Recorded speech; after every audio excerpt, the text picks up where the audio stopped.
السلام علیکم ورحمۃ اللہ وبرکاتہ۔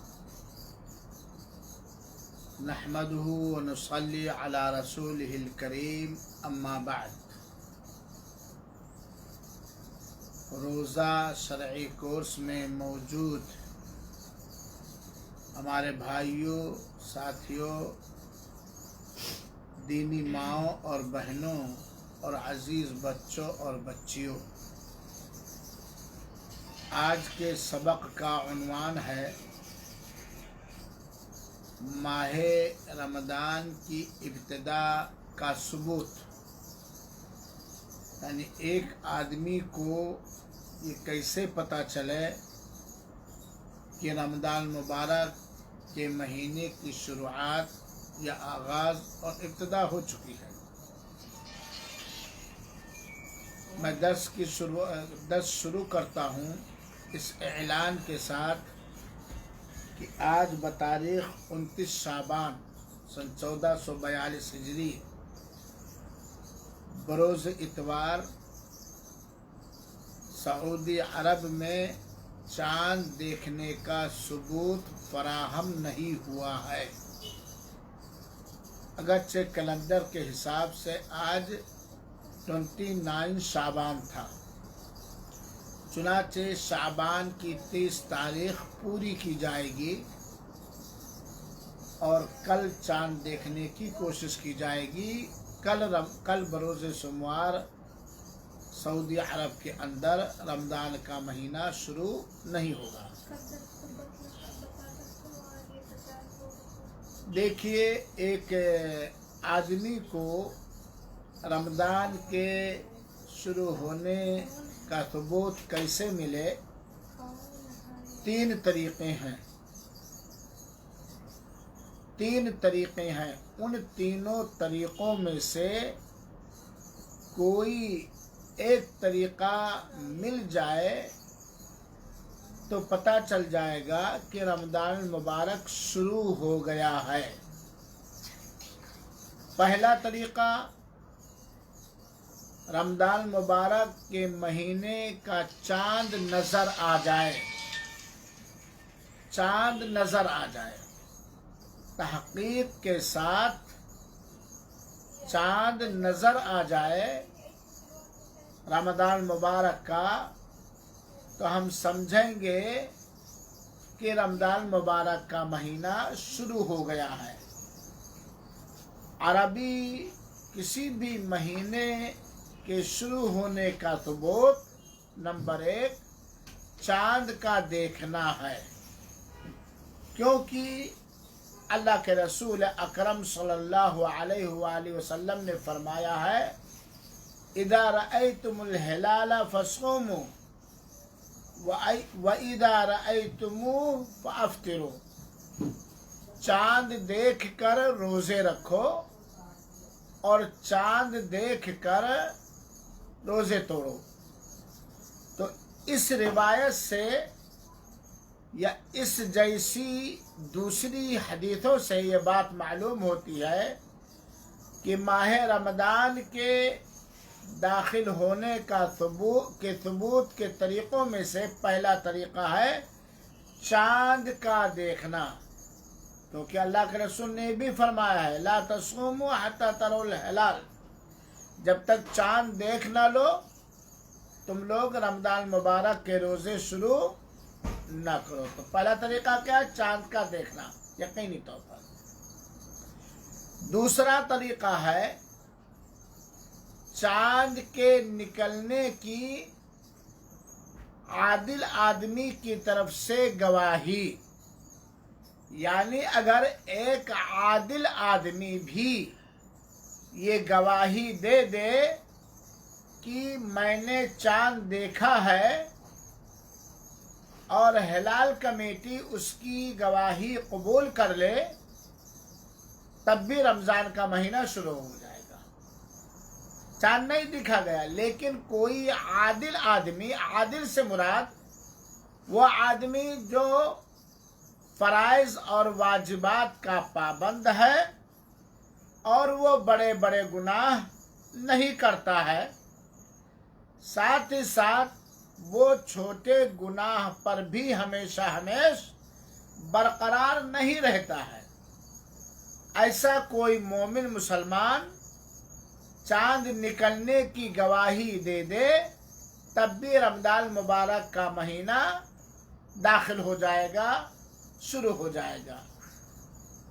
یا تو چاند دیکھ لیا جائے یا چاند نکلنے کی گواہی کسی ایک عادل، واجبات اور فرائض کے پابند، بڑے گناہوں سے بچنے والا اور چھوٹے گناہوں پر برقرار نہ رہنے والے کی طرف سے تو چاند پتہ چلے گا کہ رمضان مبارک کا مہینہ شروع ہو گیا ہے۔ یہ دو طریقے ہوئے، لیکن اگر ان دونوں طریقوں میں سے، ان دونوں ذریعوں میں سے کوئی ایک ذریعہ نہ ملا تب ایسی صورت میں شعبان کا مہینہ 30 مانا جائے گا، 30 شعبان پورا کیا جائے گا، کیونکہ عربی میں مہینے 29 ڈیز کے ہوتے ہیں، 29 دن کے اور 30 دن کے، تو شعبان کی 30 تاریخ پوری کی جائے گی۔ یہاں یہ بات بھی واضح ہے کہ 29 شعبان کو چاند دیکھنے کی کوشش کی جائے گی، چاند دکھ گیا تو رمضان شروع ہو گیا۔ 29 شعبان کو چاند نکلنے کی شہادت اور گواہی مل گئی تو چاند رمضان شروع ہو جائے گا۔ لیکن 29 شعبان کو اگر چاند بھی نہیں دکھا، چاند نکلنے کی کوئی گواہی نہ ملی، تب ایسی صورت میں شعبان کی 30 تاریخ پوری کی جائے گی، کیونکہ اللہ کے رسول اکرم صلی اللہ علیہ وسلم نے فرمایا ہے فَإِنْ غُبِّيَ عَلَيْكُمْ فَأَكْمِلُوا عِدَّةَ شَعْبَانَ 30۔ اگر بدلی چھا جائے، چاند نظر نہ آئے، تب ایسی صورت میں شعبان کی 30 تاریخ پوری کرو، جیسا کہ صحیح مسلم کی روایت ہے۔ چنانچہ چاند دیکھ کر یا روزہ رمضان کا مہینہ شروع ہوگا یا قابل اعتماد عادل گواہ کی شہادت سے، گواہی سے، یا پھر شعبان کی 30 تاریخ پوری کی جائے گی اور پھر ایک رمضان سے رمضان مبارک کا روزہ رکھا جائے گا۔ یہ چاند کے دیکھنے کی، رمضان کے شروع ہونے کے بارے میں 3 ذریعوں میں سے کوئی ایک ذریعہ اپنایا جائے گا، یا تو چاند دکھ جائے یا کسی عادل، ایک ہی عادل آدمی اور نہیں، آدمی کی گواہی مل جائے، اور یا پھر گواہی بھی نہ ملی، چاند بھی نہیں دکھا، تب ایسی صورت میں کیا کیا جائے گا؟ شعبان کی 30 تاریخ پوری کی جائے گی، جیسا کہ آج 29 تاریخ تھی شعبان کی سعودی عرب کے اندر، اور چاند نظر نہیں آیا یا چاند نکلنے کی گواہی میسر نہیں ہوئی تو اعلان ہو گیا کہ ہم شعبان کے 30 دن پورے ہو جائیں گے۔ ایک مسئلہ اور بھی ہے، کیا چاند کے نکلنے کے بارے میں مردوں ہی کی گواہی چاہیے یا عورتوں کی گواہی بھی چل سکے گی؟ تو رمضان کے شروع ہونے کے لیے چاند دیکھنے کی گواہی عورتوں کے بارے میں علماء کرام کی 2 رائے ہے۔ کچھ لوگ کہہ رہے ہیں کہ بھائی عورت کی گواہی مانی جائے گی، اور کچھ لوگ کہہ رہے ہیں عورت کی گواہی نہیں مانی جائے گی چاند کے دیکھنے کے سلسلے میں۔ علامہ ابن باز رحمۃ اللہ علیہ نے فرمایا ہے کہ عورت کی گواہی چاند کے دیکھنے کے سلسلے میں قابل قبول نہیں ہے، کیونکہ عورت گھروں کے 4 دیواری میں رہتی ہے، چاند دیکھنے کے لیے باہر نکلنا پڑتا ہے، اور یہ عورت کا کام نہیں ہے۔ چنانچہ چاند دیکھنے کے سلسلے میں اگر کوئی عورت گواہی دے تو اس کی گواہی قابل قبول نہیں ہوگی۔ یہ رمضان کے شروع ہونے کے بارے میں یہ گواہی کی بات ہوئی، امید کی بات سمجھ میں آ گئی ہے۔ اب میں آپ لوگوں کو یہ بتلانا چاہتا ہوں کہ روزہ واجب ہونے کی شرطیں کیا کیا ہیں۔ ہم اور آپ جانتے ہیں کہ رمضان مبارک کا روزہ ہر مسلمان مرد اور عورت پر فرض اور واجب ہے، جس کے اندر کچھ شرطیں پائی جائیں، یعنی روزے کے واجب ہونے کی شرطیں کیا کیا ہیں۔ رمضان مبارک کے روزوں کے واجب ہونے کی شرطیں کیا کیا ہیں۔ اس میں مختلف شرطیں علماء کرام نے رکھا ہے۔ پہلی شرط کیا ہے؟ اسلام۔ رمضان کے روزے فرض ہونے کی پہلی شرط کیا ہے؟ اسلام، جو کہ کفر کے ضد ہے۔ چنانچہ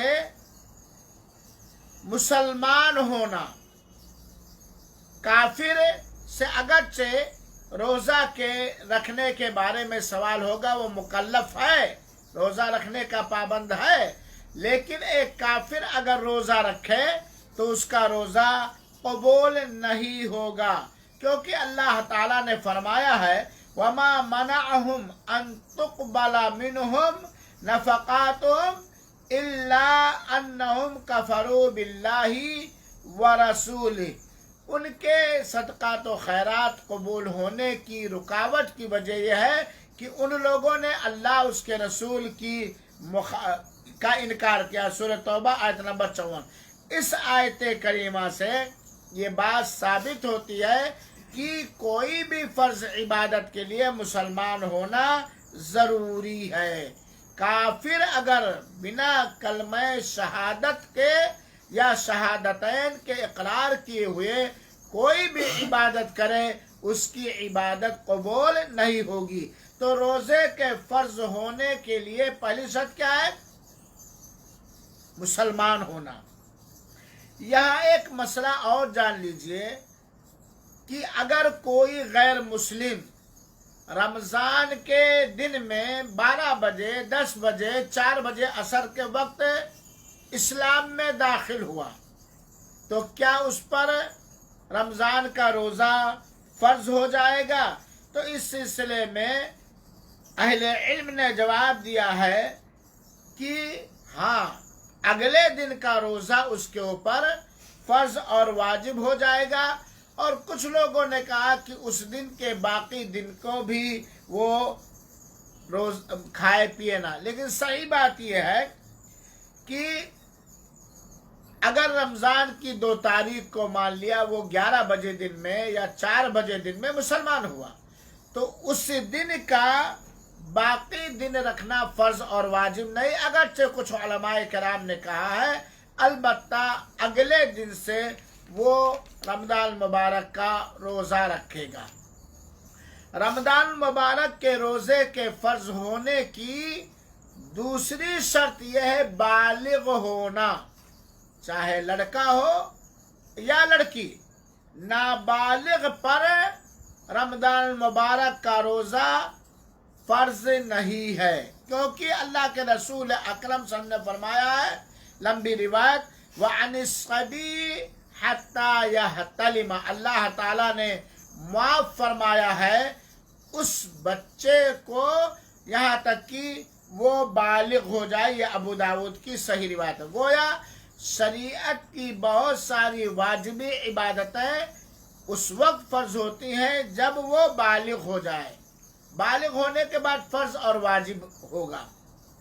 دوسری شرط، لیکن اس موقع پر ایک بات یاد دلانا مناسب ہوگا کہ ابا کو چاہیے کہ اور امی کو چاہیے یا چھوٹے بچوں کے گارجینوں اور سرپرستوں کو چاہیے کہ اگر بچہ نابالغ ہے لیکن وہ روزے رکھنے کی طاقت رکھتا ہے، وہ روزہ رکھ سکتا ہے، تو تربیت کے خاطر اور اسلام کے ایک پرچم اور شعار اور رمضان کی قدر و منزلت، رمضان کے روزوں کی اہمیت اس کے ذہن میں بٹھانے کے خاطر، اس کو روزہ رکھنے کی عادت دلانے کے خاطر روزہ رکھنے پر شوق دلانا چاہیے، ابھارنا چاہیے، اور اس پر اس کی تربیت ہونی چاہیے۔ اگر بچہ روزہ رکھا تو یقیناً اس کے ماں باپ کو ثواب ملے گا، لیکن اس کے اوپر فرض اور واجب نہیں۔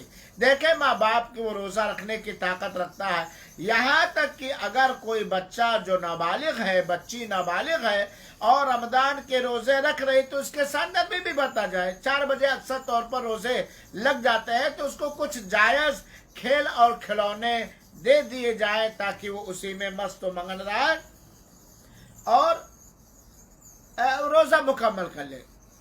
تو دوسری شرط کیا ہے؟ بالغ ہونا۔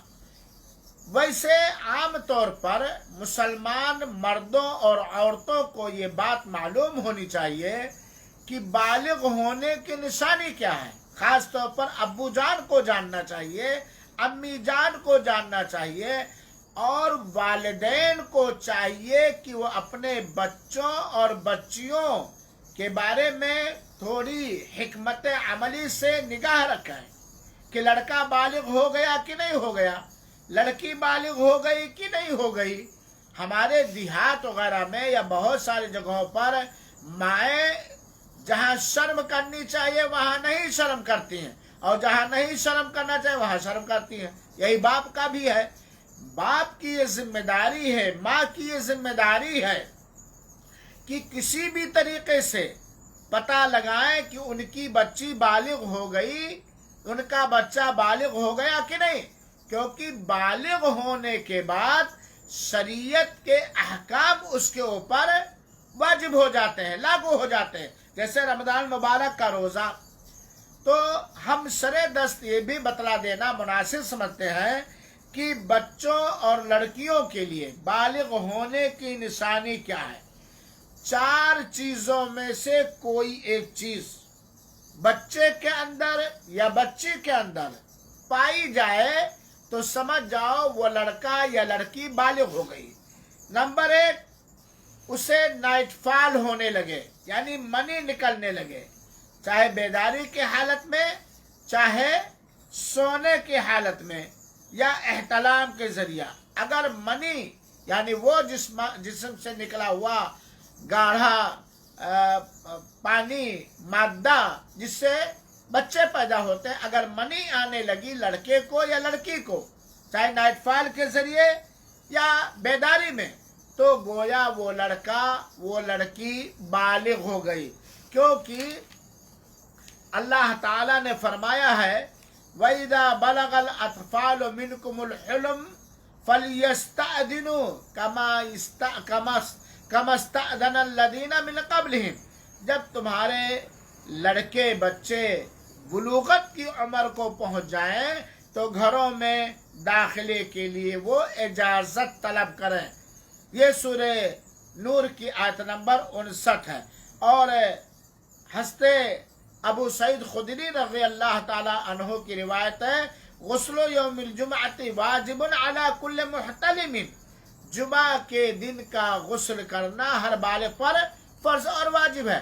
اور یہ جمعہ کے دن غسل کرنا ہر بالغ پر فرض اور واجب تھا شروع اسلام میں، اب سنت مؤکدہ۔ تو پہلا بلوغت کی پہلی نشانی کیا ہے؟ منی کا نکلنا۔ دوسری نشانی یہ ہے کہ پیشاب کے راستے کے چاروں طرف، جس کو ناف کہا جاتا ہے یا بہت ساری جگہوں پر پیڑو کہا جاتا ہے، اور پاخانے کے راستے کے چاروں طرف کھردرے موٹے موٹے کالے کالے بال نکل آئے، جس کو زیر ناف کہا جاتا ہے۔ اور یہ چیز ٹھیک ہے، منی نہیں آ رہی ہے، احتلام نائٹ فال نہیں ہو رہا ہے، تو دوسری نشانی کیا ہے؟